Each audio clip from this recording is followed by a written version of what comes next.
Hello everyone, very good evening. So again आप लोग का बहुत बहुत स्वागत है, बहुत वेलकम है हिस्ट्री के क्लास के अंदर। तो हिस्ट्री के क्लास के अंदर हम लोग बात कर रहे थे कहीं ना कहीं इंडियन नेशनल मूवमेंट्स की या इंडियन फ्रीडम स्ट्रगल की। तो इंडियन फ्रीडम स्ट्रगल के अंदर कल जो हम लोग ने बात की थी या लास्ट सेशन के अंदर हम लोग ने अभी तक जितनी भी बात कर ली थी वो 1857 के रिवॉल्ट तक हम लोग ने बात कर ली थी। ठीक है, तो यहाँ पे हम लोग ने किस किस की बात कर ली थी? यहाँ हम लोग ने 1857 के रिवॉल्ट तक की हम लोग ने बात कर ली थी। ठीक है, अब हम लोग को जो पहला टॉपिक हम लोग का क्या था? 1857 का रिवॉल्ट। ठीक है, अब उस 1857 के रिवॉल्ट के बाद में सेकंड टॉपिक जो हम लोग का है वो सेकंड टॉपिक क्या है? वो है हमारा ग्रोथ ऑफ नेशनलिज्म। ठीक है, आपके सिलेबस के अकॉर्डिंग हम लोग का नया जो चैप्टर का पार्ट है वो क्या है? नेशनलिज्म की ग्रोथ। ठीक है, 1857 के रिवॉल्ट के बाद में हम लोग ग्रोथ ऑफ नेशनलिज्म के ऊपर आ जाएंगे। ग्रोथ ऑफ नेशनलिज्म बेसिकली जो है आपका वो कहाँ से शुरू हुआ? नेशनलिज्म का कॉन्सेप्ट शुरू हुआ जब तरह तरह के एसोसिएशंस या बहुत सारे कॉन्फ्रेंसेस भारत के अंदर होने लगे इंडियंस के द्वारा। इंडियंस ने जब उन कॉन्फ्रेंसेस को करना स्टार्ट कर दिया, जैसे कि Indian National Congress, Indian association, ठीक है, इस तरीके के जब association, east India association type के एसोसिएशंस बनना शुरू हो गए तो उन एसोसिएशन ने क्या करा? एक तरीके से नेशनलिज्म का आइडिया लोगों के अंदर डेवलप किया। तो ग्रोथ ऑफ नेशनलिज्म कहीं ना कहीं इन्हीं सारी की सारी जो आपकी कॉन्फ्रेंसेस हुई, जैसे कांग्रेस की बहुत सारे, जब कांग्रेस की कहीं ना कहीं स्थापना हुई थी, कांग्रेस की स्थापना के बाद से 1885 में कांग्रेस का कहीं ना कहीं वो हुआ था, स्थापना हुई थी। और स्थापना के बाद से लेके 1885 के बाद से 1947 तक लगातार कांग्रेस का कोई ना कोई कॉन्फ्रेंस होता रहा फ्रीडम स्ट्रगल के रूप में, उसको इंडिया को फ्रीडम दिलाने के लिए। ठीक है, तो जो ग्रोथ ऑफ नेशनलिज्म था, नेशनलिज्म का आइडिया यहाँ से आया। नेशनलिज्म कहते किसको है? नेशनलिज्म के कॉन्सेप्ट पे पहुंचने से पहले हमको ये पता होना बहुत जरूरी है कि नेशनलिज्म कहते किसको है। नेशनलिज्म का आइडिया बहुत छोटे से मैं अगर आपको बता दूं तो नेशनलिज्म वो आइडिया है आपका या वो फिलॉसफी है आपकी कि एक कॉमन बाउंड्री के अंदर, एक कॉमन डोमेस्टिक टेरिटरी के अंदर रह के जो लोग कॉमन आइडियाज, कॉमन बिलीव्स और कॉमन एम या टारगेट को शेयर करते हैं आपस में, उसी को हम नेशनलिज्म कहते हैं। जैसे कि इंडिया की अगर हम लोग बात करें तो हम लोग किसी भी सेक्ट से हो, किसी भी रिलीजन से हो, किसी भी कास्ट से हो, किसी भी कलर से हो, किसी भी हम लोग समुदाय से हो, हम लोग कॉमन आइडिया एक जरूर रखते हैं। बहुत डाइवर्सिटी के अंदर हम लोग रहते हैं, लेकिन फिर भी हम लोग एक आइडिया कॉमन क्या रखते हैं कि हम लोग को इंडिया की ग्रोथ के लिए कहीं ना कहीं काम करना है, इंडिया के डेवलपमेंट के लिए काम करना है, अपने देश को किस तरीके से रिप्रेजेंट करना है और उसके लिए क्या काम हम पॉजिटिवली कर सकते हैं। तो ये आइडिया क्या कहलाता है? सबका सेम एस्पिरेशन है, सेम टारगेट है, तो उस टारगेट को ही हम लोग क्या कहते हैं? नेशनलिज्म कहते हैं। नेशनलिज्म का आइडिया जो था आपका वो डेवलप होना स्टार्ट हुआ जब दुनिया के अंदर तरह तरह की रिवॉल्यूशंस हो रही थी, बहुत सारी क्रांतियां हो रही थी। फ्रेंच रिवॉल्यूशन पढ़ा हम लोग ने, रशियन रिवॉल्यूशन पढ़ा है हम लोग ने, अमेरिकन रिवॉल्यूशन पढ़ा, चाइनीज रिवॉल्यूशन पढ़ा, ऐसे बहुत सारे रिवॉल्यूशंस हम लोग ने पढ़े।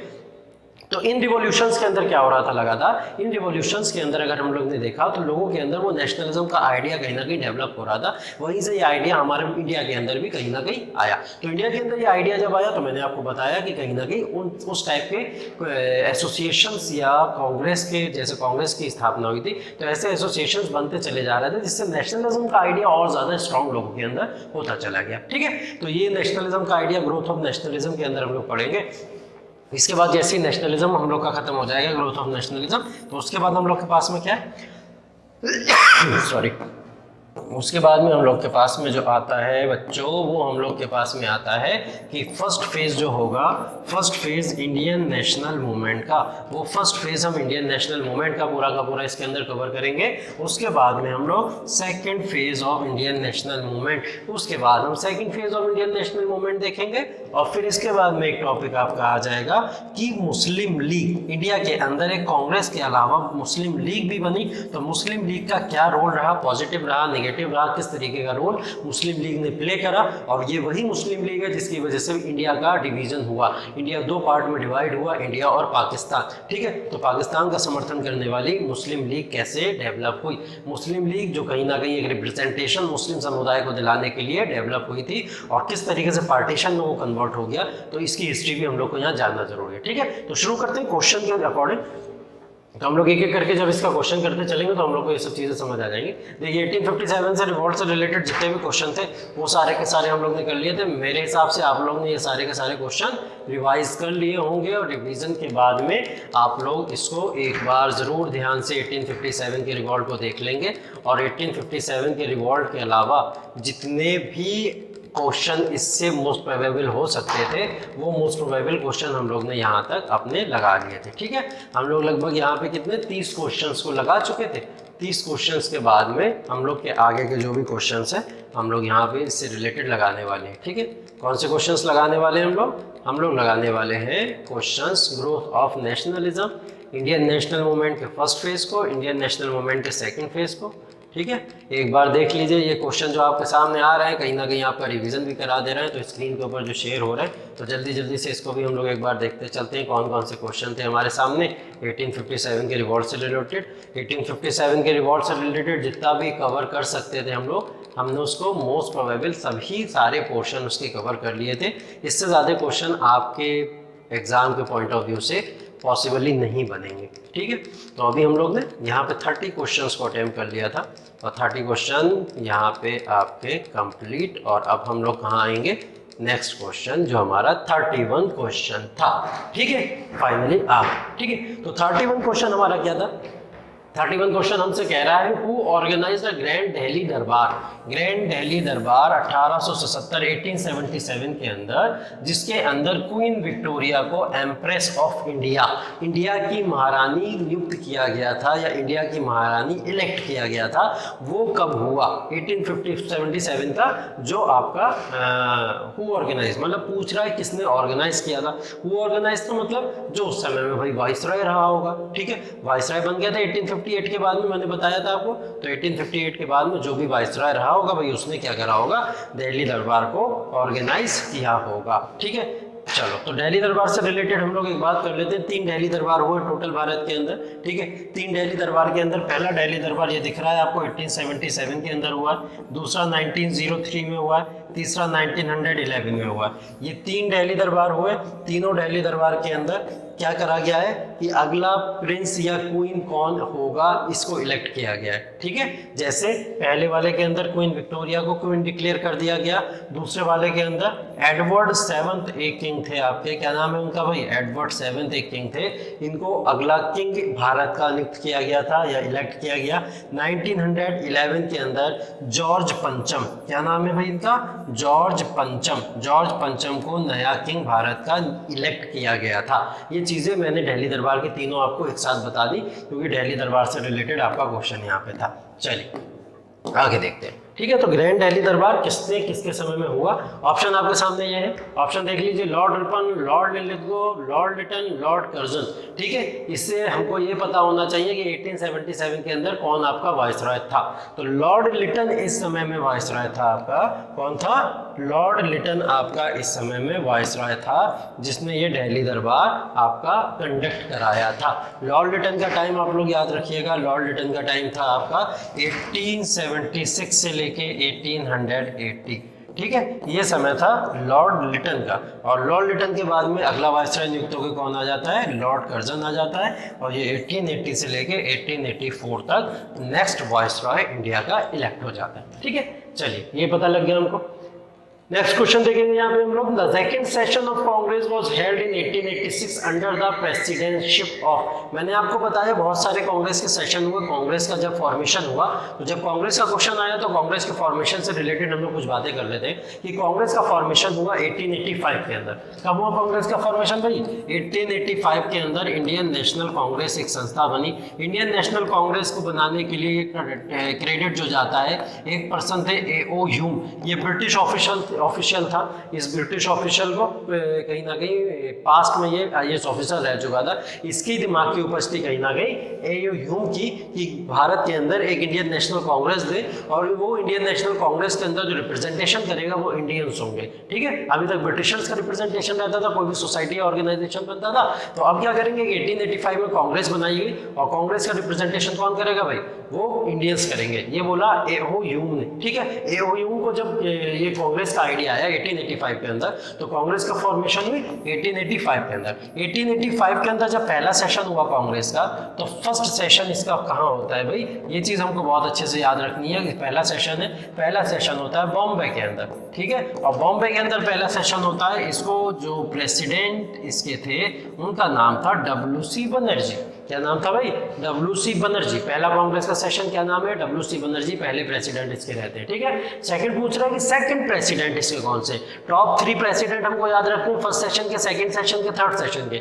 इन तीनों सेशन के अगर हमको प्रेसिडेंट याद है तो हम लोग को फिर इंपॉर्टेंट कुछ सेशंस याद रखने हैं कि जैसे कंप्लीट इंडिपेंडेंस या सूरत स्प्लिट वाला 1907 या 1916 लखनऊ पैक्ट, इस टाइप के कॉन्फ्रेंसेस कुछ याद रखने हैं हमको, वो मैं आपको क्वेश्चंस के अंदर रिलेटेड जितने भी होंगे वो कराता चलूंगा, ठीक है।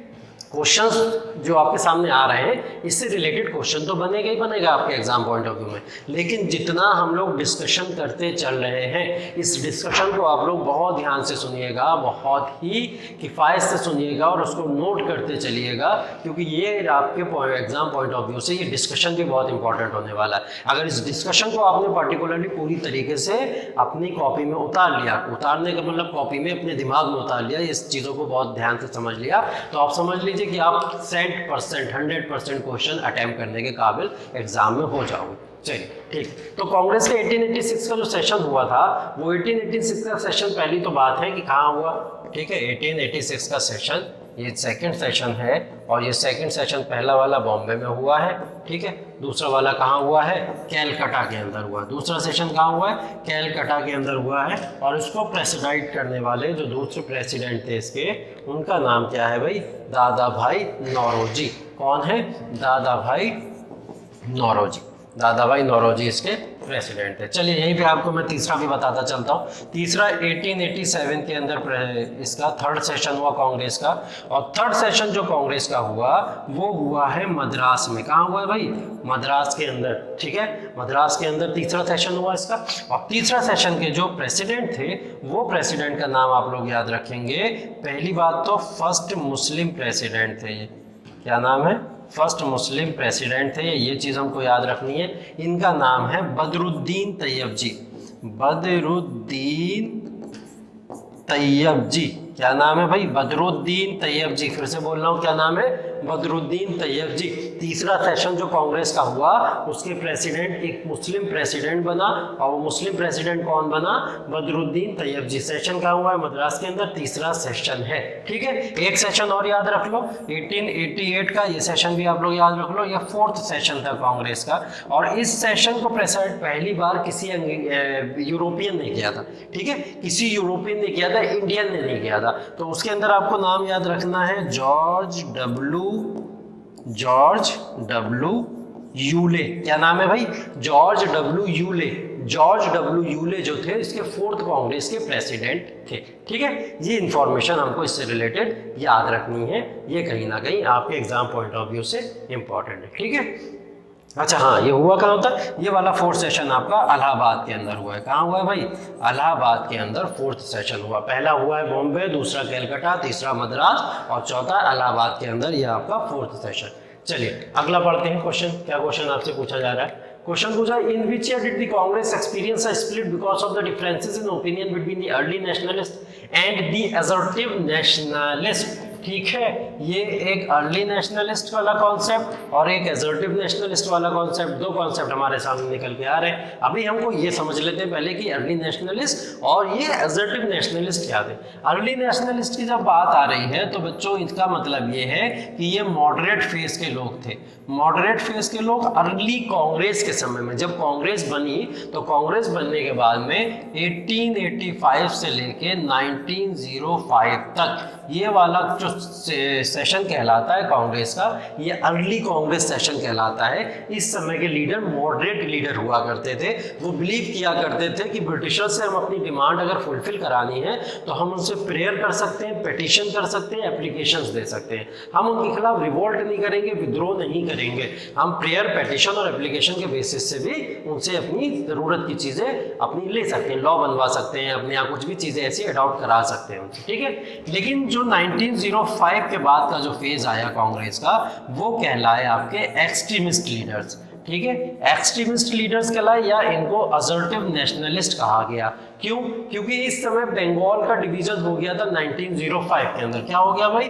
बंगाल का डिवीजन हो गया। जब बंगाल का डिवीजन हो गया यहाँ पे, तो बंगाल के डिवीजन के बाद में एक तबका जो कांग्रेस का था वो नाराज था, दो तबके में बढ़ गया कांग्रेस, दो पार्ट्स में बढ़ गया। तो एक तबका कांग्रेस का नाराज था और वो तबका क्या कहा करता था? वो तबका कहा करता था कि ब्रिटिशर्स जो है पेटिशन एप्लीकेशंस या आपके किसी भी तरीके की रिक्वेस्ट नहीं मानने वाले, इनके अगेंस्ट में तो विद्रोह ही करना बनता है, इनके अगेंस्ट में स्ट्राइक करनी बनती है, इनके अगेंस्ट में प्रोटेस्ट करना बनता है। तो इस तरीके के जो आइडियोलॉजी वाले लोग थे वो लोग कौन हुए?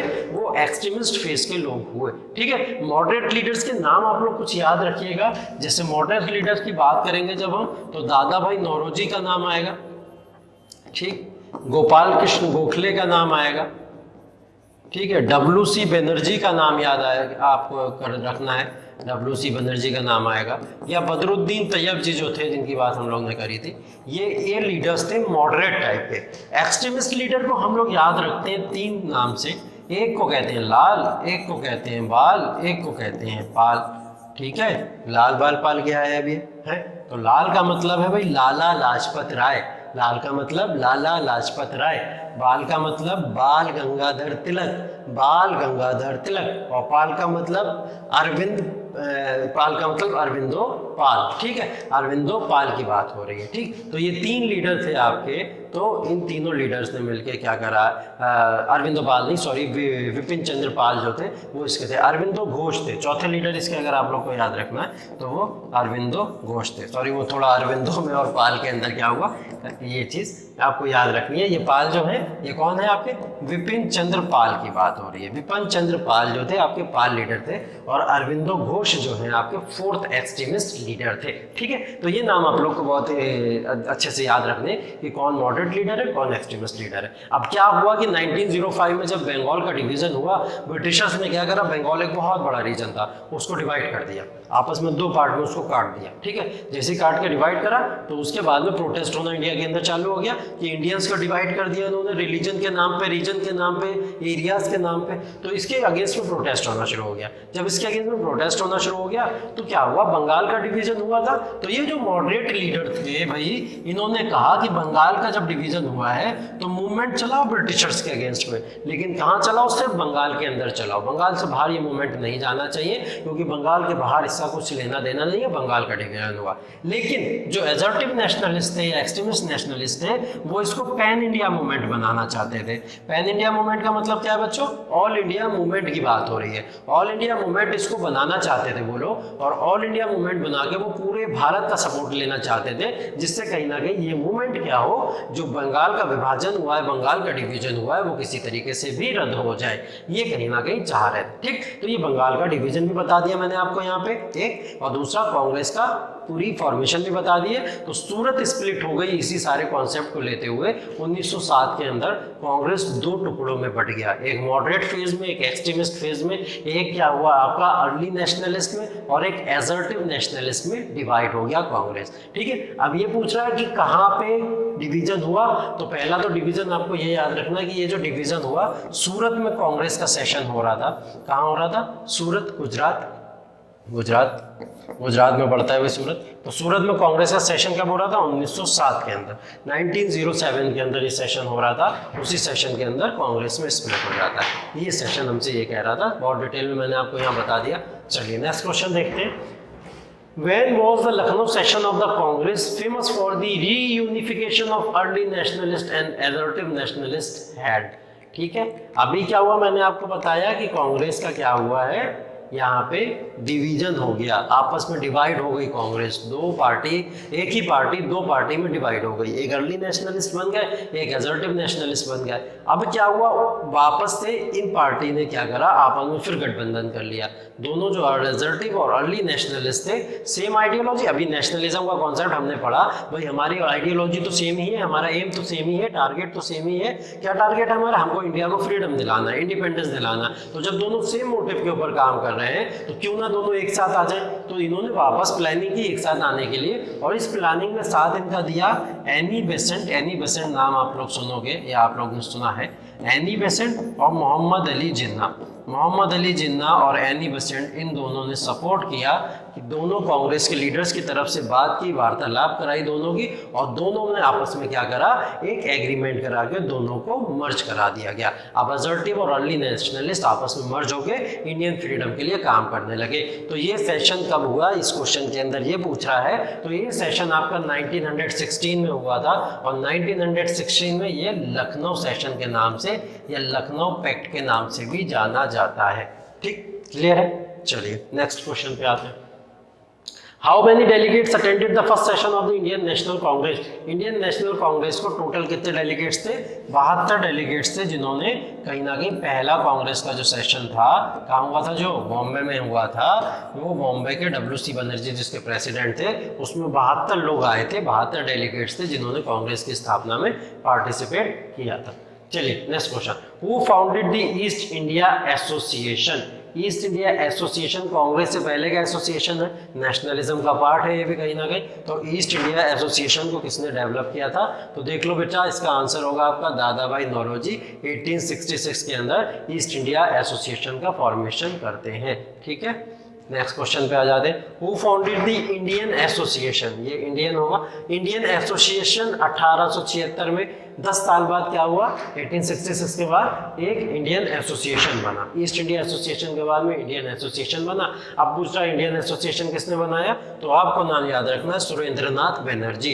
कांग्रेस से पहले कुछ इंस्टीट्यूशंस डेवलप हो रहे थे, उन्हीं का कहीं ना कहीं एक तरीका है। वो कुछ ऐसे ऑर्गेनाइजेशंस है जो आपके एग्जाम में पूछ लेता है कि कौन से ऑर्गेनाइजेशन को किसने बनाया था। ठीक है, तो ये आप लोग याद रखेंगे। ठीक, चलिए नेक्स्ट क्वेश्चन के ऊपर आ जाते हैं जल्दी से। The vernacular press act was passed in which one of the following year? पूछ रहा है वर्नाकुलर प्रेस एक्ट कौन से ईयर में पास हुआ। कल एक क्वेश्चन पे बात हम लोग ने की थी। वर्नाकुलर प्रेस एक्ट का मतलब यहाँ पे जो लोकल लैंग्वेजेस, वर्नाकुलर का मतलब होता है लोकल लैंग्वेजेस, तो जो लोकल लैंग्वेजेस कौन सी होंगी? हिंदी होगी, बांग्ला होगी, उड़िया होगी, उर्दू होगी। ठीक है, तो इंडियन लैंग्वेजेस जो भी होंगी वो वर्नाकुलर लैंग्वेजेस होंगी। तो उन लैंग्वेजेस के अंदर जो भी newspapers, magazines, printing press type की जो भी चीज़ें थी, वो सब इंडिया के अंदर जो छप रही थी, उन सब के छपने का क्या करा गया, उस पर रोक लगा दी गई। क्या है? किसी भी तरीके की कोई इंडियन लैंग्वेज के अंदर कोई भी नेशनलिस्ट मैगजीन या न्यूज़पेपर मार्केट के अंदर नहीं आएगा।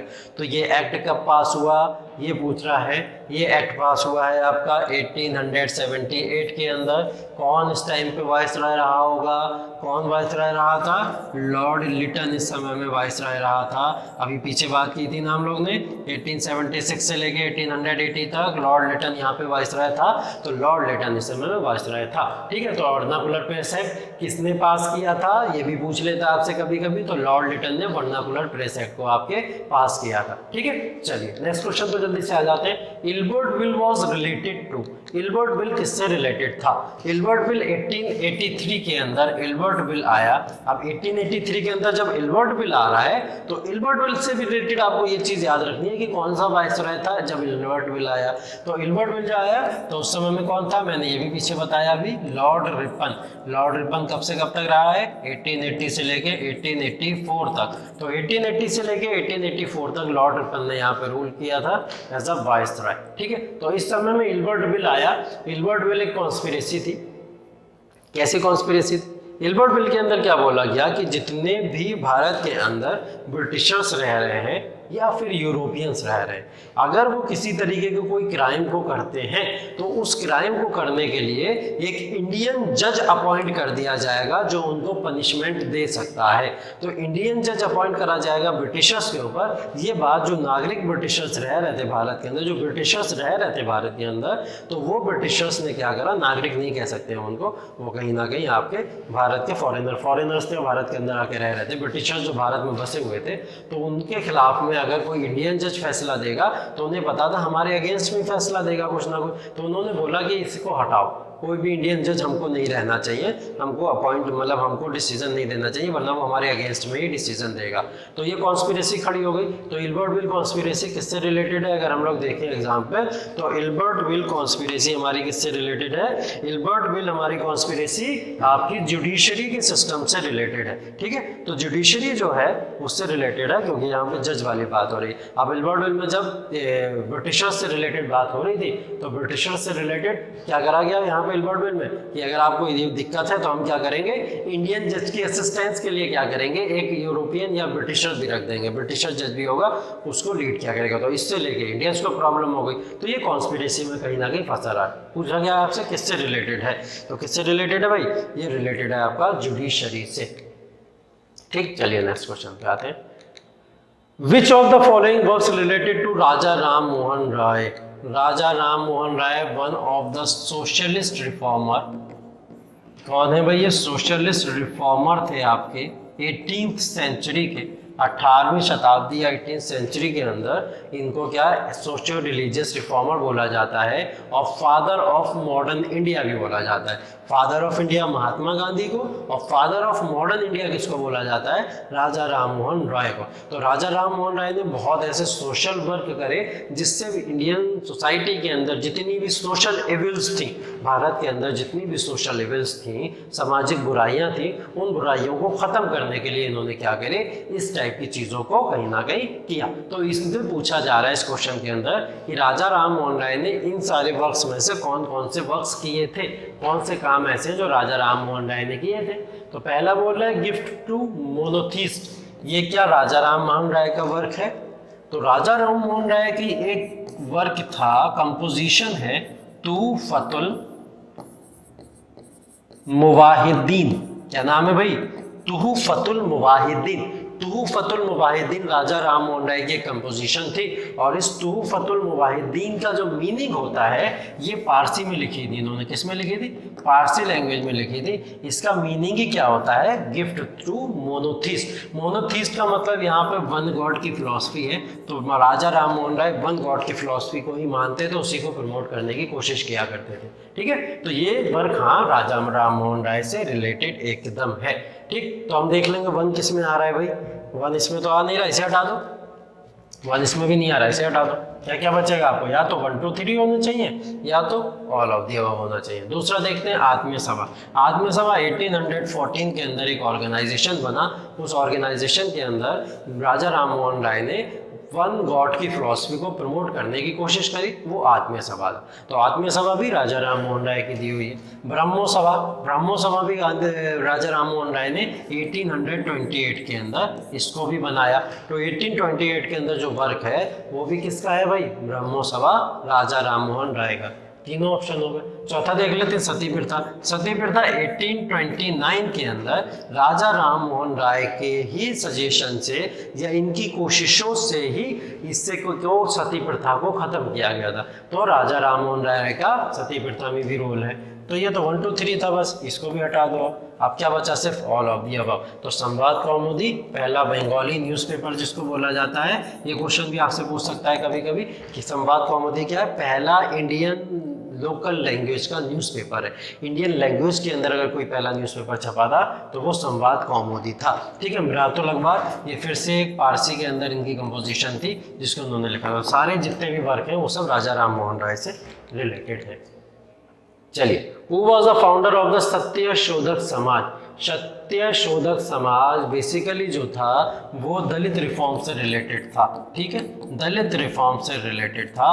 भारत के अंदर जो दलित हैं, दलित वर्ग बोला जाता है, जिसको वर्ण सिस्टम के अंदर शूद्र में सबसे लास्ट में रखा जाता है, उनके साथ में बहुत सारी एट्रोसिटीज़ या डिस्क्रिमिनेशंस हुआ करते थे। उन डिस्क्रिमिनेशन के अगेंस्ट में सत्य शोधक समाज को 1873 में बनाया गया, और उस समाज के अंदर क्या करा गया, दलित के रिफॉर्म्स के, दलित के राइट्स कैसे दलित को मिलेंगे उनकी बात की गई, और विमेन की पोजीशन को इम्प्रूव करने की बात की गई। ये वर्क किसका था, ये वर्क था आपका ज्योतिबा फुले का। ठीक है, ज्योतिबा फुले का ये वर्क था। ये भी ज्योतिबा फुले भी एक सोशल रिफॉर्मर थे, इंडियन सोशल रिफॉर्मर। इक्की वाइफ का नाम सावित्रीबा फुले, वो भी एक सोशल रिलीजियस रिफॉर्मर, इनके साथ में लगातार काम करती रही। ठीक, ये दोनों नाम याद रखिएगा। नेक्स्ट क्वेश्चन आते हैं, first session of the Indian National Congress was held under the presidency of, आपको पता है ये क्वेश्चन का आंसर, डब्ल्यू.सी. बनर्जी। पीछे डिस्कस कर चुके हैं हम लोग। In which session of the Indian National Congress split into 2 part, moderate extremist. इस क्वेश्चन को भी आपको पता है कौन सा, हम लोग ने 1907 का सेशन कौन सा पढ़ा था भाई, सूरत सेशन 1907 का हुआ था, उसके अंदर ये स्प्लिट हमको देखने को मिला। ठीक है। नेक्स्ट है, in which session of the Indian National Congress passes a resolution for Purna Swaraj और कंप्लीट इंडिपेंडेंस। कंप्लीट इंडिपेंडेंस या पूर्ण स्वराज का जो कॉन्सेप्ट था वो कौन से कांग्रेस के सेशन के अंदर आया था? तो आप लोग इससे रिलेटेड क्या बात याद रखेंगे, जितने फैक्ट मैं आपको यहाँ बता रहा हूँ उसको बहुत ध्यान से सुनते चलिए, ठीक है। ये था आपका लाहौर सेशन। क्या था भाई? लाहौर सेशन पहली चीज। दूसरी चीज कब हुआ? ये 1929 के अंदर हुआ। इसके अंदर क्या बोला गया? भारत कंप्लीट इंडिपेंडेंस अनाउंस करता है, पूर्ण स्वराज को अनाउंस करता है, और पूर्ण स्वराज को अनाउंस करा गया 1929 के सेशन के अंदर। और बोला गया कि हम हमेशा अब 26 जनवरी को अपना इंडिपेंडेंस डे मनाया करेंगे। क्या बोला गया? 1930 से हम लगातार अपना क्या करेंगे? 26 जनवरी को हम अपना इंडिपेंडेंस डे मनाया करेंगे। तो 26 जनवरी को इंडिपेंडेंस डे डिक्लेयर कर दिया, और ये 26 जनवरी से लेके 15 अगस्त 1947 तक हम इसको as a independence day celebrate करते रहे।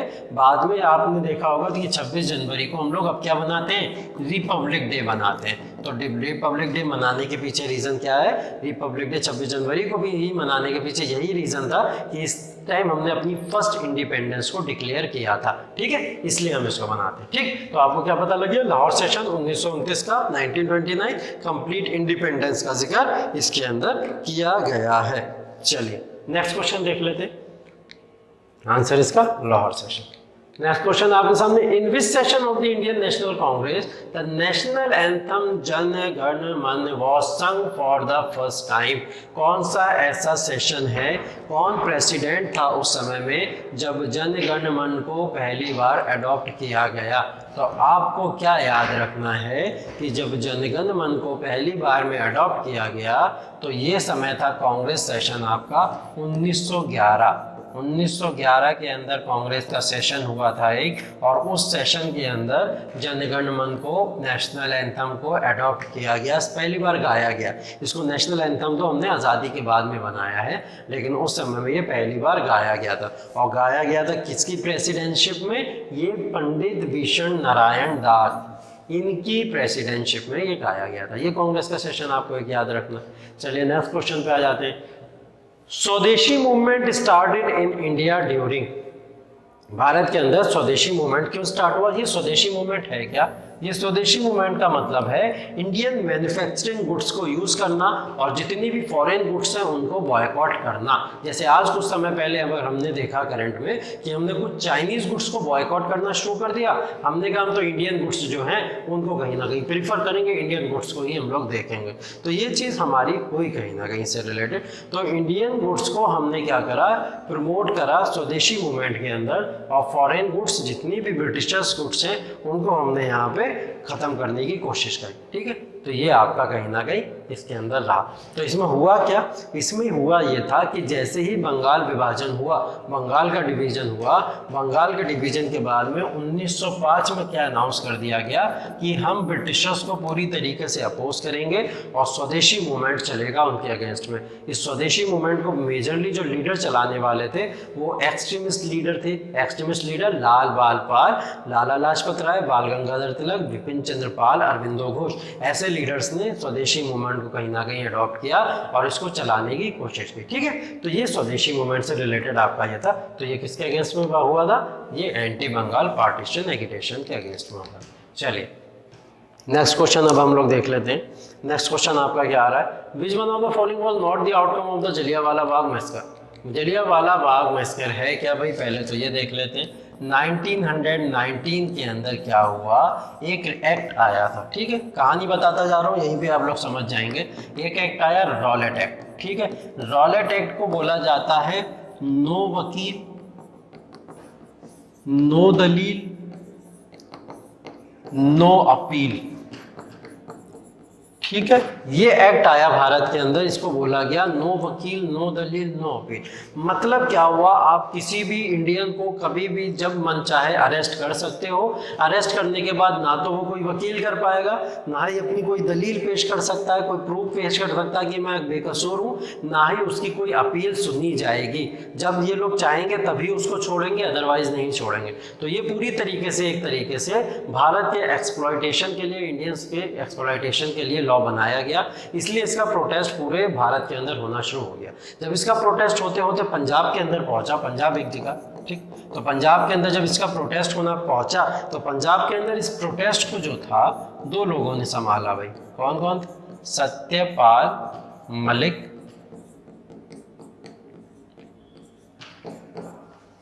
ठीक है, और दूसरे पर्सन आपको याद रखना है यहाँ पे सैफुद्दीन किचलू। क्या नाम याद रखना है? सैफुद्दीन किचलू। सत्यपाल मलिक और सैफुद्दीन किचलू पंजाब के लीडर्स थे जो रॉलेट एक्ट के अगेंस्ट में प्रोटेस्ट कर रहे थे। तो इनको तुरंत अरेस्ट कर लिया गया, ब्रिटिशर्स ने इनको अरेस्ट कर लिया इसी का रॉलेट एक्ट का नाम देके। और जैसे ही इनको अरेस्ट करा गया एक जनता भड़क गई, कहना कि हमारे लीडर्स को अरेस्ट क्यों करा गया, इंडियंस ने प्रोटेस्ट करना थोड़ा बहुत शुरू कर दिया। अब हुआ क्या कि 1919 के अंदर पंजाब में एक जगह पड़ती है जलियांवाला बाग, अभी न्यूज़ में भी है काफ़ी ज़्यादा कि उसका रीऑर्गेनाइजेशन फिर से हुआ है, जलियांवाला बाग को फिर से क्रिएट किया गया। तो पंजाब में जलियांवाला बाग एक जगह पड़ती है, तो जलियांवाला बाग के अंदर दिन था बैसाखी का, 13 अप्रैल का दिन था। क्या दिन था? 13 अप्रैल का दिन था 1919 के अंदर। तो उस बैसाखी के दिन बहुत सारे लोग वहाँ पे कलेक्ट हुए, और कलेक्ट हुए, त्यौहार था, त्यौहार में लोग कलेक्ट हुए। थोड़ा लोगों ने ये भी सोचा कि हमारे जो लीडर्स अरेस्ट हुए सत्यपाल मलिक और सैफुद्दीन किचलू, इनको कैसे छुड़ाया जाए, इस पर भी थोड़ी चर्चा कर लेंगे। लेकिन ये लोग सिर्फ खड़े हुए थे वहाँ पे जाके, किसी तरीके का कोई प्रोटेस्ट नहीं कर रहे थे, लड़ाई झगड़े नहीं कर रहे थे, ब्रिटिशर्स को किसी तरीके का कुछ भी नुकसान पहुंचाने की कोशिश नहीं कर रहे थे। अचानक क्या होता है, ये जो जनरल डायर होता है, जनरल डायर इनके ऊपर गोलीबारी करना चालू कर देता है, और लगभग इंडियन रिपोर्ट के अकॉर्डिंग 1000 से ज़्यादा लोग उस गोलीबारी में मार दिए जाते हैं, जिसमें बच्चे, बूढ़े, औरतें सभी थे, और उनको मार दिया जाता है। तो ये जलियांवाला बाग मैसेकर इसलिए इसको कहा जाता है। और इस जलियांवाला बाग मैसेकर के होने के बाद में बहुत सारे इंडियंस ने क्या किया, अपनी अपनी उपाधियाँ छोड़ दी, ठीक है, अपनी उपाधि को छोड़ दिया था।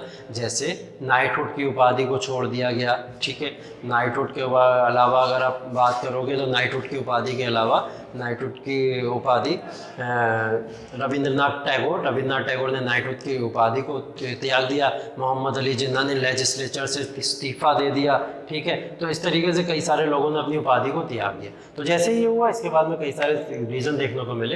तो ये पूछ रहा है जलियांवाला बाग की आउटकम इसमें से कौन सी नहीं थी, ठीक है। टेम्परेरी पीस इन पंजाब, शांति तो किसी भी तरीके से पॉसिबल नहीं हो सकती, ठीक है। तो किसी भी तरीके की शांति नहीं हो सकती, ये मैंने बता दिया आपको, टाइटल्स लौटा दिया।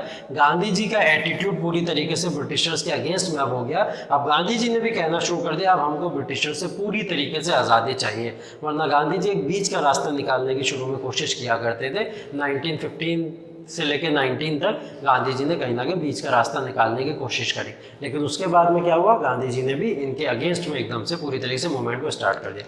तो आंसर यहाँ पे क्या होगा आपका, टेम्परेरी पीस इन पंजाब तो नहीं हो सकता, ठीक है। Next the Rowlatt act was paused in the year, अगला क्वेश्चन यही है आपका।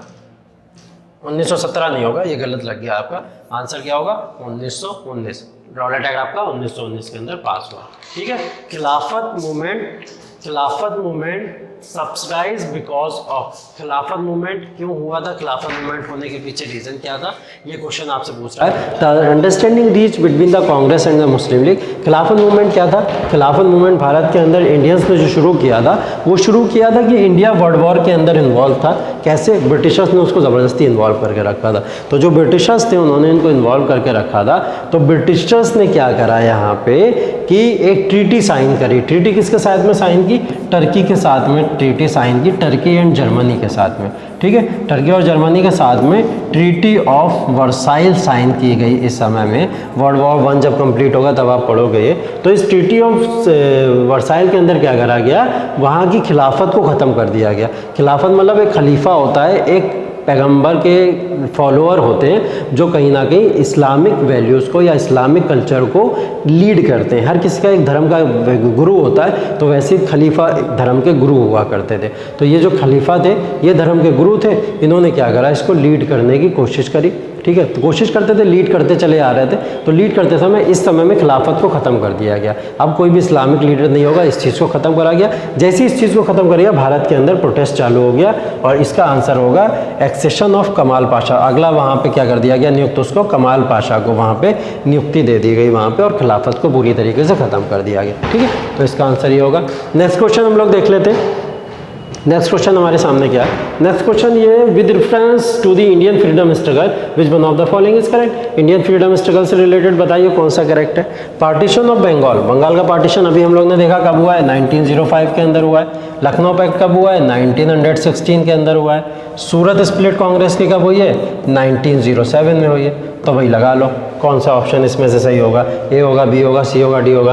बंगाल का पार्टीशन 1905, सूरत स्प्लिट 1907, लखनऊ पैक्ट 1916, तो यही सही होना चाहिए, ये आंसर आपका करेक्ट है। चलिए, for which community were seats reserve by the Morley Minto reforms. Morley Minto reforms 1909 के अंदर गवर्नमेंट ऑफ इंडिया एक्ट आया और गवर्नमेंट ऑफ इंडिया एक्ट को मार्ले मिंटो रिफॉर्म्स के नाम से जाना जाता है। तो ये जो मार्ले मिंटो रिफॉर्म्स थे, इन रिफॉर्म्स ने क्या करा भारत के अंदर कि सेपरेट इलेक्टोरेट देना स्टार्ट कर दिया मुस्लिम्स को। मुस्लिम्स को ही सिर्फ सेपरेट इलेक्टोरेट नहीं दिया गया, अलग से वोटिंग का अधिकार मुस्लिम्स को ही नहीं दिया गया। मुस्लिम्स के अलावा आपको और नाम भी याद रखना, वैसे इसका आंसर मुस्लिम्स होगा। मुस्लिम्स के अलावा आपको हिंदू जमींदार्स, हिंदू में जो लैंडलॉर्ड्स हुआ करते थे या ज़मींदार्स हुआ करते थे, उनका नाम आपको याद रखना है, ठीक है। Chamber of commerce, chamber of commerce Calcutta और चैम्बर ऑफ कॉमर्स बॉम्बे, ठीक है। और साथ ही साथ में एक और कम्युनिटी को, या जिसको हम लोग कह सकते हैं यूनिवर्सिटीज़, यूनिवर्सिटीज़ को भी अलग से सेपरेट इलेक्टोरेट दे दिया गया। तो इन 5 लोगों को अलग से सेपरेट इलेक्टोरेट इसमें दिया गया था। किस किस को? Chamber of commerce Calcutta, chamber of commerce Bombay, universities और हिंदू जमींदार्स, और साथ ही साथ में मुस्लिम्स को भी अलग से ये दिया गया था, ठीक है। तो इसका आंसर आपका ये हो जाएगा। नेक्स्ट देख लेते हैं, 6 अप्रैल 1930 किस लिए जाना जाता है इतिहास के अंदर, ठीक है। तो 1930 के अंदर इस समय में हो क्या रहा है, हमको ये चीज़ थोड़ी सी पता होनी ज़रूरी है। 1930 या 1930 की जब भी बात हो रही है, तो 1930 के अंदर आप लोग को ये याद रखना है कि 1930 के अंदर दांडी मार्च, ठीक है। क्या चल रहा है भाई? दांडी मार्च, ठीक है। 1930 के अंदर दांडी मार्च चल रहा है। दांडी मार्च के स्टार्ट होने की डेट आप लोग याद रखेंगे 12 मार्च से लेके 6 अप्रैल तक, ठीक है। ये लगभग 25 डेज़ का टाइम था जिसके अंदर दांडी मार्च चल रहा था। दांडी मार्च क्या था? गांधी जी ने सॉल्ट सत्याग्रह जो चल रहा था, सॉल्ट को बनाने का कहीं ना कहीं राइट नहीं था इंडियंस के पास में, ये ब्रिटिशर्स किया करते थे। तो सॉल्ट बनाने का जो राइट था वो किसको? गांधी जी ने बोला इंडियंस को चाहिए, इंडियंस को दीजिए राइट। तो गांधी जी ने इसके खिलाफ एक सत्याग्रह शुरू कर दिया। तो इस सत्याग्रह को जब शुरू किया गया, तो इस सत्याग्रह शुरू होने की डेट हमको क्या याद रखनी है? 12 मार्च याद रखनी है। गांधी जी पहुंचे कब? 6 मार्च में। गांधी जी निकले हैं साबरमती आश्रम से, साबरमती आश्रम, ठीक, साबरमती आश्रम याद रखिएगा। साबरमती आश्रम से कहाँ पहुँचे हैं गांधी जी? दांडी पहुँचे, ठीक है। ये लगभग 378 किलोमीटर की कहीं ना कहीं इन्होंने डिस्टेंस कवर की पैदल, ठीक है। साथ में डिस्टेंस कवर कर रहे थे। इनके साथ में जो चलने वाले लोग थे, लगभग 78 पीपल्स ने इनको ज्वाइन किया जब ये स्टार्ट किया इन्होंने। और जब ये चलते चले गए, जहाँ दांडी पहुँचे, तो दांडी पहुँचते पहुँचते टोटल कितने मेंबर्स हो गए? 1000 ऑफ मेंबर्स इनके साथ में ज्वाइन हो गए थे। तो ये दांडी मार्च पहुँच के इन्होंने सॉल्ट सत्याग्रह को या सॉल्ट लॉ को ब्रेक किया और सॉल्ट बनाने का जो राइट था वो इंडियंस को मिल गया। तो ये हमारा क्या कहलाता है? दांडी मार्च कहलाता है। तो क्वेश्चन क्या पूछा है? 6 अप्रैल 1930 this well known Indian history के अंदर ये डेट क्यों याद रखी जाती है? तो इसका answer Dandi march by Mahatma Gandhi, ठीक है। चलिए नेक्स्ट क्वेश्चन है, which of the following is the comment no वकील नो अपील नो दलील, ठीक है। अभी मैं आपको पीछे बता चुका हूँ बहुत डिटेल में रॉलेट सत्याग्रह के बारे में। तो रॉलेट सत्याग्रह के अंदर ही नो वकील नो दलील या नो अपील का कॉन्सेप्ट आपका बताया गया था, ठीक है। ये नहीं होगा इसका आंसर, क्या होगा? रॉलेट सत्याग्रह, ठीक है, या रॉलेट एक्ट, उसको 1919 भी कहते हैं। Who was the viceroy at the time of quit India movement, ठीक है। क्विट इंडिया मूवमेंट 1942, ठीक है। ये क्विट इंडिया मूवमेंट वही मूवमेंट है जिसके अंदर गांधी जी ने डू एंड डाई का स्लोगन दिया था और इसी समय बोल दिया गया था कि ब्रिटिशर्स को भारत को छोड़ के फाइनली जाना पड़ेगा, अब उनको यहाँ पे रुकने का कोई भी रीज़न नहीं दिया जा सकता। तो इसके अंदर पूछ रहा है आपसे कि कौन इस समय में वाइसरॉय था, तो लॉर्ड लिनलिथगो को आप लोग याद रखेंगे। इस समय में लॉर्ड लिनलिथगो यहाँ के वाइसरॉय हुआ करते थे, ठीक है। चलिए अभी इन क्वेश्चंस को हम लोग यहीं तक रखते हैं। उसके बाद में आपका जो है ग्रोथ ऑफ नेशनलिज्म यहाँ पे जो चल रहा है, इसके बाद में इंडियन नेशनल मूवमेंट का फर्स्ट फेज़ और सेकंड फेज़ को कवर करते हुए हम लोग सीधा मुस्लिम लीग के फॉर्मेशन के ऊपर आ जाएंगे। और यहाँ आपका जो पहला वाला चैप्टर है, कहीं ना कहीं पहली यूनिट जो है वो कवर हो जाएगी। बाकी जो भी चीज़ें हैं उसको हम लोग नेक्स्ट क्लास में डिस्कस करेंगे। Thank you so much, have a nice day, thank you, good night.